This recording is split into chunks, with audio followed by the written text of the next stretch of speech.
মেঘ বলতে আপত্তি কি? বেশ বলতে পারি। ছাদের উপর মেঘ দাঁড়াতো ফুলপিসিমার বাড়ি। গ্রীষ্ম ছুটি চলছে তখন। তখন মানে কবে? আমার যদি 14, মেঘের 16-17 হবে। ছাদের থেকে হাতছানি দিত, ক্যারাম খেলবি? আয়।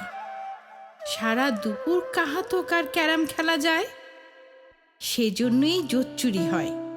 হ্যাঁ, জোচ্চুরি হতো। আমার যদি 14, মেঘের 15-16 মতো। ঘুরিয়ে দিতে জানতো খেলা শক্ত খুঁটি পেলে। জায়গা মতো সরিয়ে নিত আঙুল দিয়ে ঠেলে। শুধু আঙুল, বোর্ডের উপর লম্বা ফ্রকের ঝুল ঝাপাং ফেলে ঘটিয়ে দিত খুঁটির দিকে ভুল।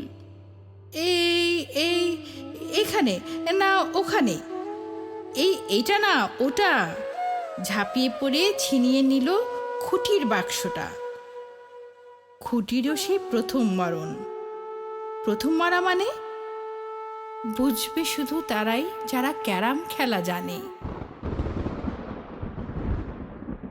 চলেও গেল কদিন পরে।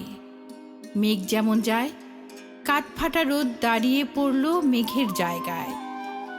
খেলা শেখাও, খেলা শেখাও, হাপিত্যেশ কাক কলসিতে ঠোঁট ডুবিয়েছিল। জল তো পুরে খাক। খাক হওয়া সেই কলসি আবার পরের বছর জলে ভরল কেমন তোমায়? ধ্যাত, ওসব কি কেউ বলে? আত্মীয় হয়, আত্মীয় হয়। আত্মীয় না ছাই। সত্যি করে বলো এবার, সব জানতে চাই। 2-1 ক্লাসের বয়স বেশি, গ্রীষ্ম ছুটি এলো। ঘুরিয়েও গেছে কয়েক বছর, এই জানে সকলে। আজকে দগ্ধ গ্রীষ্ম আমার, তোমায় বলতে পারি। মেঘ দেখতাম ছাদের ঘরে ফুলপিসিমার বাড়ি।